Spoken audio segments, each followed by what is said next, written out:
Welcome to the Supply Chain Pioneers podcast, where we highlight industry leaders on the forefront of innovation and technology in planning, procurement, and logistics.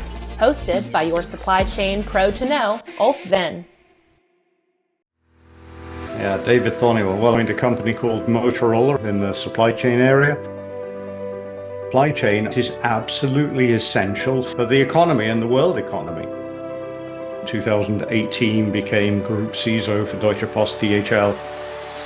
I speak with boards, I speak with advisory boards, and generally give advice on what to do around cybersecurity.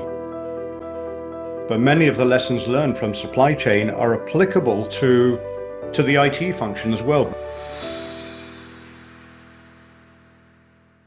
Supply Chain Pioneers is powered by Everstream Analytics.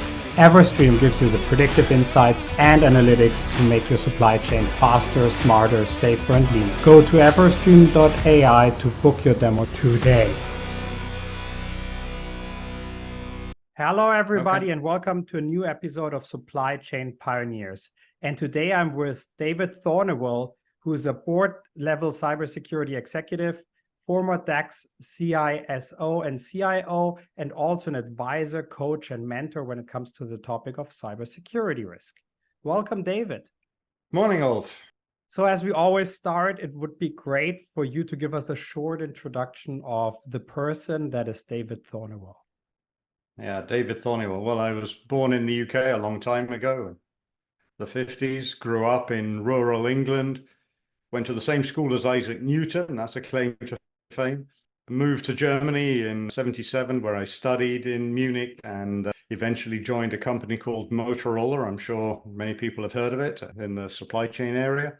And with that company, after 4 years in Munich, moved to Arizona, USA, stayed with Motorola for a couple of years. They started spinning off their semiconductor area. I went with them to On Semiconductor. At some point, I had my own company. And then eventually, as I say, I ran out of money before I ran out of ideas. So I had to feed my kids. So that's how I fell into DHL and joined DHL in 2002 in Arizona, moved to Prague in 2004 to help build a data center there. And yeah, moved to Bonn 2007. And in 2008 became global CIO for our central functions in DHL.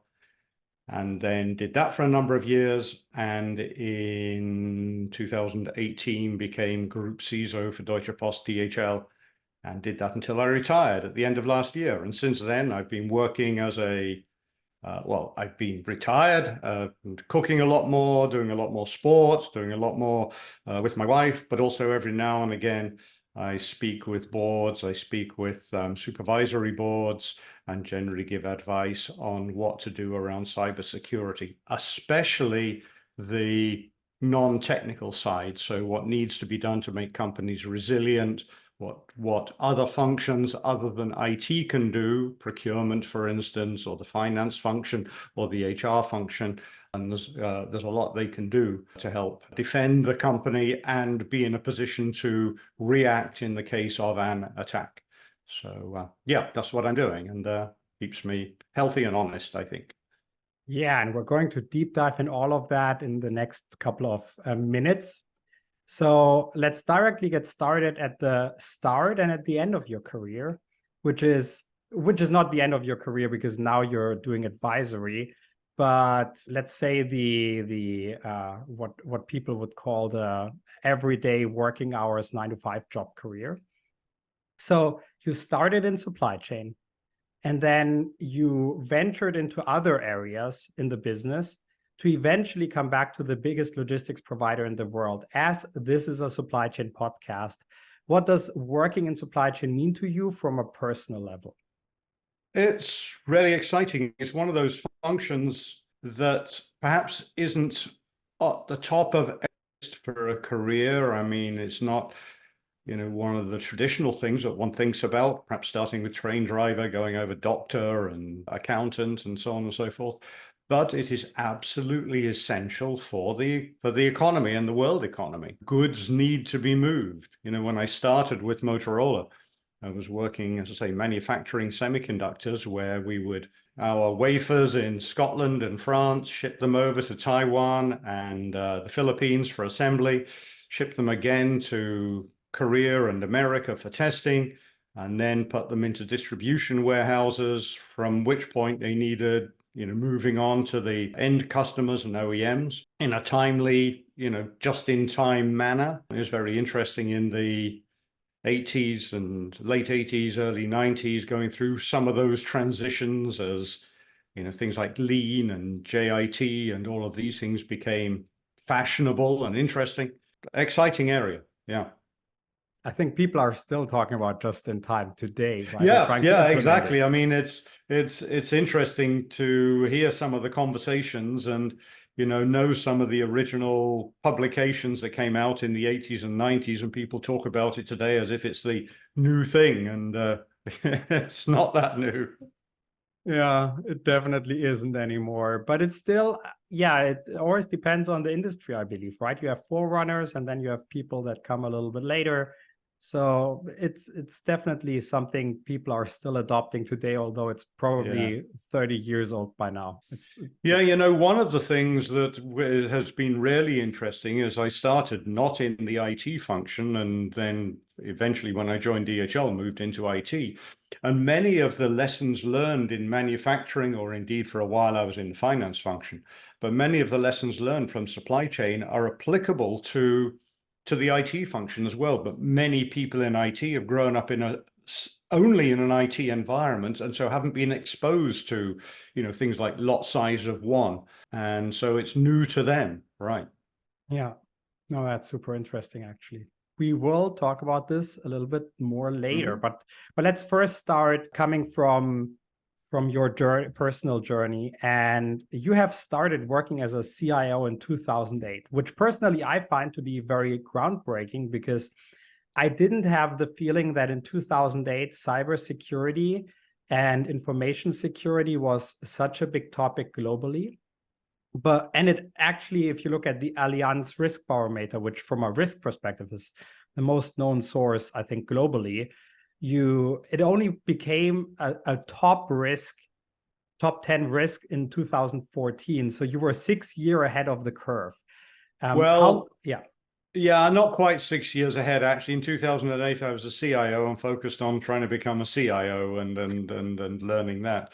However, in 2010, early 2011, one of my colleagues at Deutsche Post retired, and he happened to be chairman of the Information Security Council. And they were looking for a new chairman. And at the meeting, I didn't duck quickly enough. Everybody else seemed to be busy. And anyway, I got the chairmanship. And so I very quickly had to learn about cybersecurity around 2011, not knowing and being aware of it, but it certainly wasn't a key topic. But as I got more and more involved, it became very clear that this was an important area to focus on. Before I dive into how to tackle cybersecurity, let's move into today, where we see cyber being the biggest risk out there. Essentially, when you look at, again, the Allianz Risk Barometer, it has been the top #1 for the last couple of years, except for the COVID area where business interruption was #1. But essentially, cyber has gotten to a place where it even is important when it comes to wars, and cyber warfare is being a major part of global strategies. Which industries, because we come from an industry space, both of us, are especially at risk of being victim of a broader place, and why do you think that is? Well, when it comes to the geopolitical dynamic, there are various geographies that have different interests, and therefore their targets are different. For instance, it's said that North Korea is typically using cyber criminality to gain money. And consequently, its attacks are on banks, financial institutions, a lot around cryptocurrency as well, where, they've certainly use some of the gray areas there to enrich themselves. So that's sort of the finance sector. Then there are other companies that try and make their industry more competitive by stealing IP. and therefore high-value IP gets stolen from pharmaceutical industries, from other industries that do, deep research. Then there are yet other regimes that are more interested in perhaps destabilizing democracies. And that's where we get the fake news from, using, cyber criminality or destabilizing factors by undermining the capabilities of companies, perhaps like DHL. And then finally, there's the cyber warfare itself, where you're trying to cyber warfare probably will never win a war, but it can create unpleasantness for the population. So as we've seen in Ukraine, there's a lot of attacks on utilities, electricity generating and distribution capabilities, gas and heating distribution capabilities. So there's no money to be made per se, but disturbance amongst society. Mm-hmm. So having laid the land of the various risks that are out there for cyber security and industries and the population in general, what does it need for corporations to be prepared from a key element perspective, right? What are the key elements that an information security strategy must incorporate to have a chance at being successful? Well, in some of my conversation, this is the conversation I have with boards and supervisory boards. I mean, this is precisely the question they want to know. And I say, it's important to have a lot of technology, but I use an acronym called THRUST, THRUST, where the first T stands for transparency. So you've got to know what you've got. You've got to know what equipment you've got to know what software you have, what people you have. And the people is not only employees, but contractors and other people that have access to some of your assets. So you have to know what you have. You have to be clear who owns those, who's accountable, who's responsible for making sure they're kept up to date, or if somebody does something, who can I reach out to correct that? And then what situation are they in? Is a server suitably patched? Is software updated? Because keeping things up to date is one of the best defenses you can have. We've seen that over and over again. So that's transparency. Then you come to the human firewall. So are your employees suitably trained? Are your executives trained to lead in times of crisis? And do you run simulations to practice that? You wouldn't take part in a tennis competition at the weekend and on Saturday morning read a book on tennis and hope to win in the competition on Sunday. No, you practice ahead of time so that when you get to the competition, you know what to do, and it's almost automated. And that's where simulations help. So that's the human firewall. Rules and regulations are you can only follow the rules that you know about. And in too many companies, this was the case in DHL, we had many rules, but they were hidden in file shares, in various documents, and they need bringing together and making transparent to people so that they know what to do, because most people will. A very important area is the supply chain. You can't survive without the people delivering stuff to you. So in DHL, one of our important suppliers, of course, was, say, the people who provided jet fuel. We had a very significant case, this was public, where a time tracking system, Kronos, suffered a ransomware attack, and we had to really scramble to be able to pay 150,000 employees. So watching the supply chain and making sure your suppliers are adequately protected is important. And finally, technology. You do need technology, and there's lots of acronyms here: AIP, ISMS, and the CISO and the IT department will certainly be taking care of that. But those first four areas are areas where, as I said earlier, other functions can take part. So they're some of the important areas. Yeah. So let's focus on the human, which you mentioned as one of the key focus areas. Employees and also suppliers being at your premise play a central role in building defenses.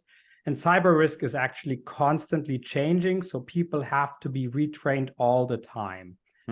How can people get motivated to take time out of their busy schedule and focus on, for example, security trainings to stay up to date with what is currently best practice?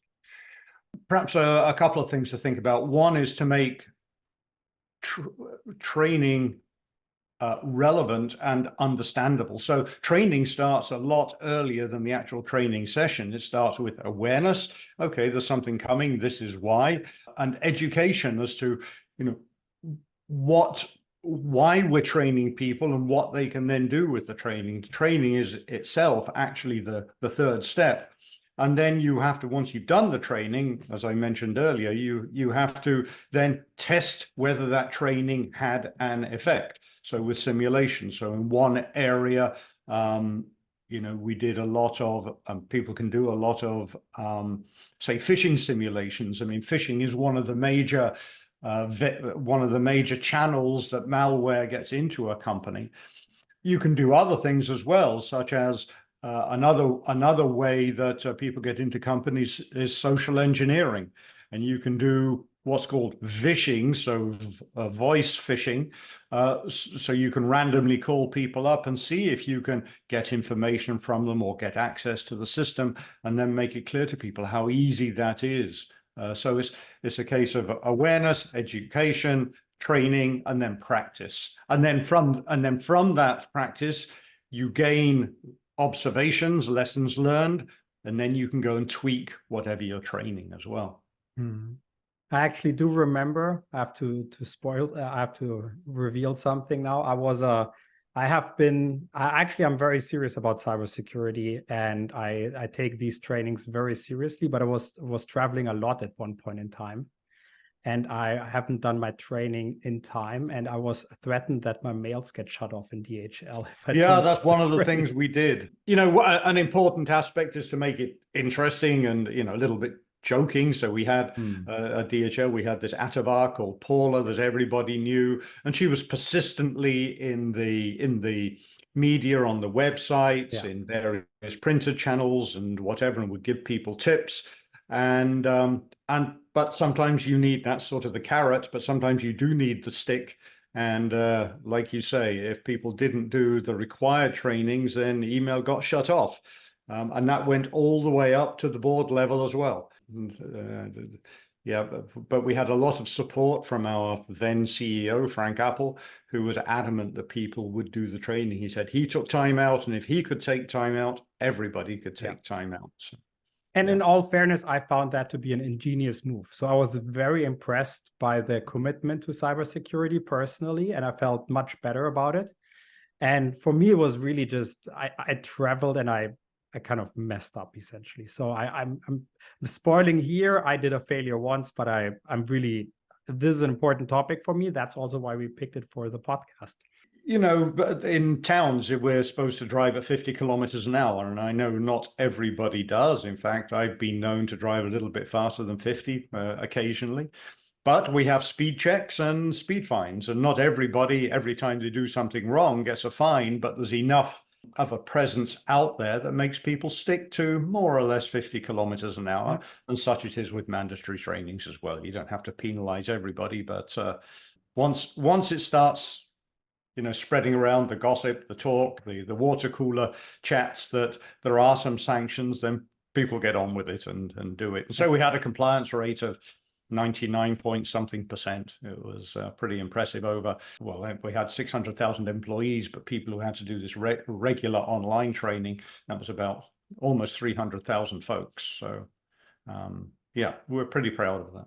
Yeah, rightfully so, actually. So I do remember from previous discussions, especially also when you presented at one of our conferences back in the days, you talked about shifting away from cyber defense towards more resilience and managing risks. It seems to be quite in line with the newer concepts of agility and resilience in supply chain. So I would love if you just talk about this a little bit. Well, firstly, risks. You have to know what risks that you're defending against. As I elucidated earlier, there are different scenarios for attack, for political motives, criminal motives, just destructive terrorist type motives as well. So you have to know where you stand in that scenario. And one of the things, for instance, that we realize or we recognize in DHL is that there's not a tremendous amount of secret IP. Most people know how we do things. Actually doing it well is different, but and therefore, a lot of defenses protecting trade secrets, that would have been perhaps wasted effort and wasted money and taken energy away from other things that were important, like protecting, our hubs and gateways and the things that actually move goods through the system. The defense of the supply chain became very, very clear in 2017 when Maersk was famously hit with the NotPetya virus, and they went down in 9 minutes. The problem was that they couldn't get containers off ships, and it was our containers on those ships.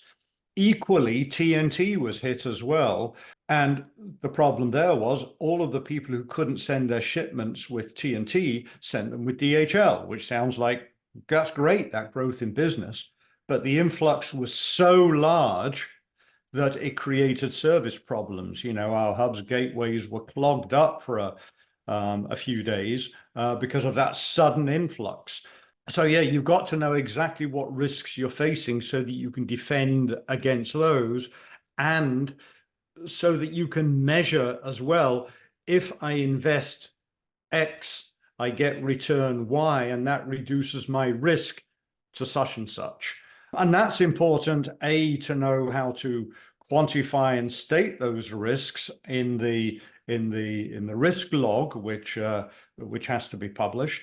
And also it helps when you're going for things like cyber insurance. If it's clear you know your risks, you can explain them.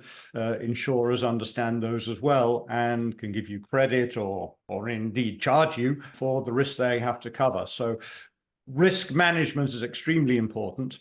And then resilience is, another way is to reduce what's called the blast radius of an attack.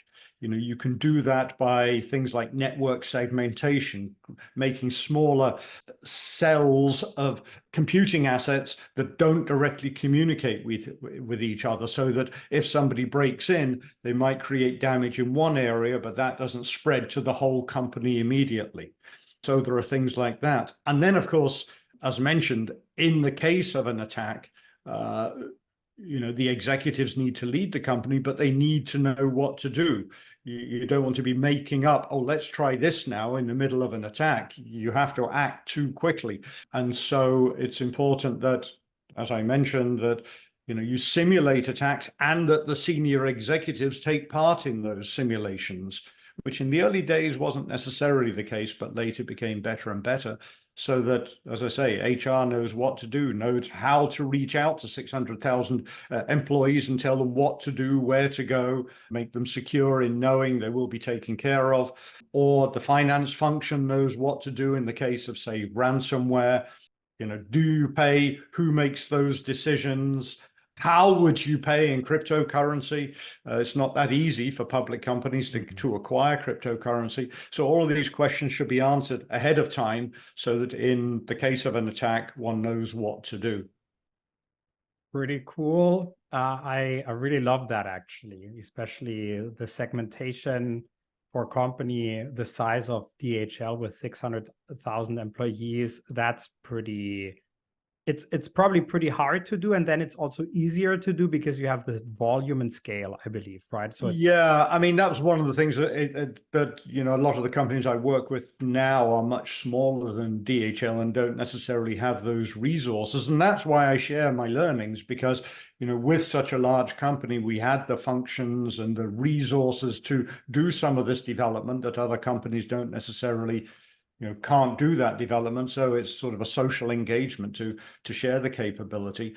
Yeah, when it comes to segmentation, there's a trade-off. I mean, everybody likes a flat open network because anybody can connect and talk with anybody. Any application can talk with any other. That's very convenient. But the formula I often used was convenience is 1 over security, or security equals 1 divided by convenience. So that they're inversely related, these two things. So, if you segment radically, it becomes very difficult to communicate. So you have to find a balance, what's acceptable. And again, quantified risk assessments can help you find that balance a little bit better.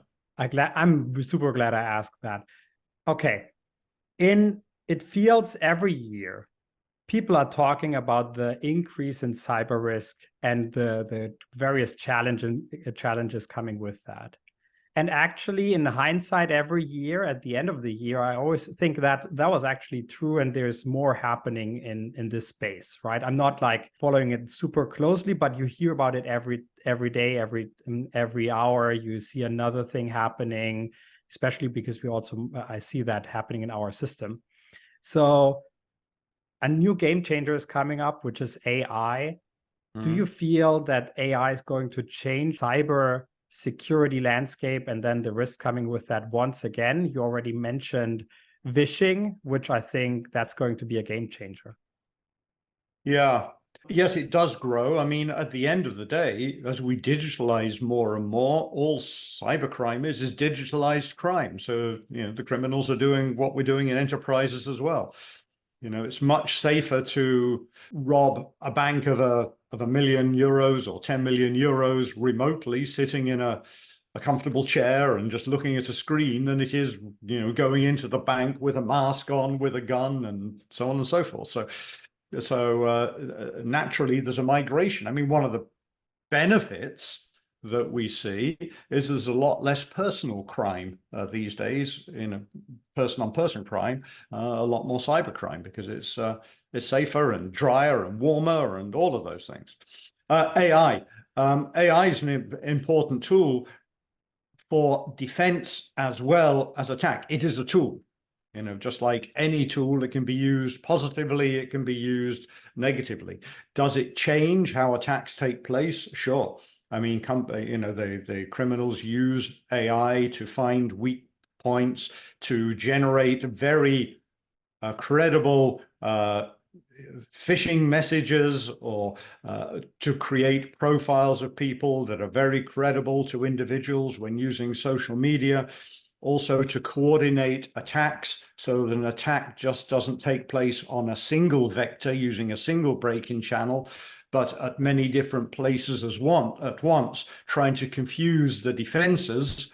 But of course, if the defenses are using AI, they can recognize that as well and defend equally well. So it's a bit of an arms race. AI will change the risks. Will it give cyber criminals an advantage over companies? I'm not sure, because both sides can use the capability. The only one thing that criminals always have the advantage of is that they don't have to follow laws like data protection laws, privacy laws, all of these sort of things, but regular companies do. So that sometimes limits how you can use these things, but typically one can find ethical ways of getting around that. Yeah. I'm still musing about the start where you talked about robbing a bank and how easier it is from home. This is now a wild idea maybe, but at one point, maybe we're strengthening the cyber so much that it's going to get easier again to physically rob a bank. I don't know if that is going to happen, but well, that may be the case, but of course the banks, the physical banks, are disappearing. Yeah, that's also true. Yeah. Try and find a bank these days. More and more of them are closing, and there's more and more online banks coming available, that it'll be difficult to rob a physical bank, because money isn't physical, it's now digital, of course. And secondly, as I say, the banks aren't there, so there's nowhere to break into. Yeah, no, makes sense. I agree. So that's why I say the environment changes over time, and that means constant risk assessments to know how is your risk profile changing, because what you had 2 years ago or a year ago isn't valid today. So it's an ongoing topic. That is very good. Love it. So moving on, next question. I found where you talked about in one of the interviews you did actually online, you said a good working day for a CIO and also for a CISO is having enough time between meetings to have discussions with innovative people. And then it also should end at 6 p.m. How often did you really have that scenario in your working days? Oh, often enough. I mean, the key thing is to have a good team that you can rely on, that can get on with the work without you being there. So that gives some of the time. It involves, I was lucky enough to have a very good PA that gave me enough time between meetings to, have chats with people, whether that's in the corridor over coffee or informal meetings. It doesn't really matter. And of course, we, as you will recall as well, had the luxury of having some very intelligent and smart people at DHL. And 6 p.m., not always, but I must say the older I got, the more I held myself to that goal. Because you realize that the longer you work, the more mistakes you make anyway, and it takes longer to do things. So come in the next morning and do something in 10 minutes that late in the evening perhaps took you 2 hours.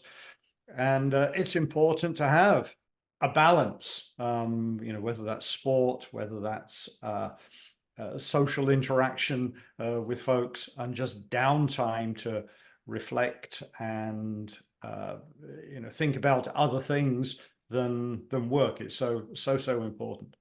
And now, talking about balance, a perfect segue actually for me. This is too easy, essentially, going into my next topic, which is my classical last question. It is a hobby question.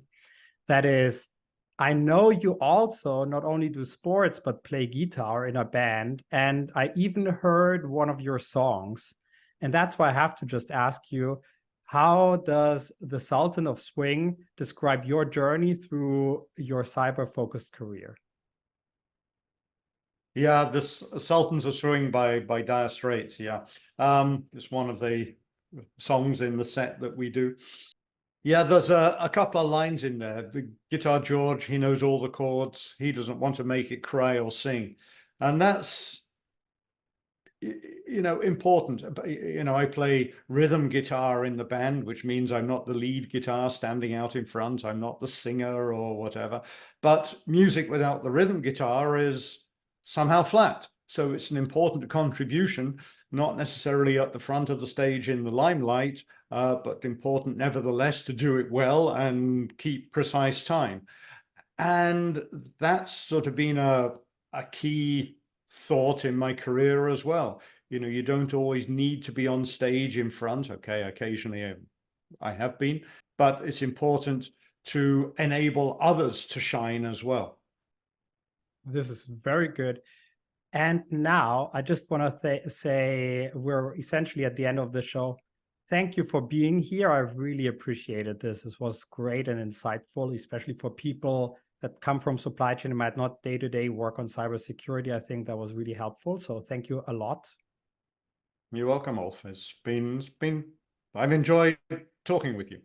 Perfect. And I want to ask everybody to add David Thornewill on LinkedIn. He's a very insightful character. If you have any questions around cybersecurity, I'm pretty sure he's open to have a chat on it. Absolutely. And with that, I would like to say bye-bye. Bye, Ulf.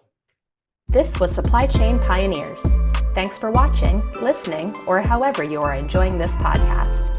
You can find Supply Chain Pioneers on Spotify, Apple Podcasts, all other major podcast players, as well as on YouTube at Ulf Talks Supply Chain. Please don't forget to like, subscribe, and comment. See you next time.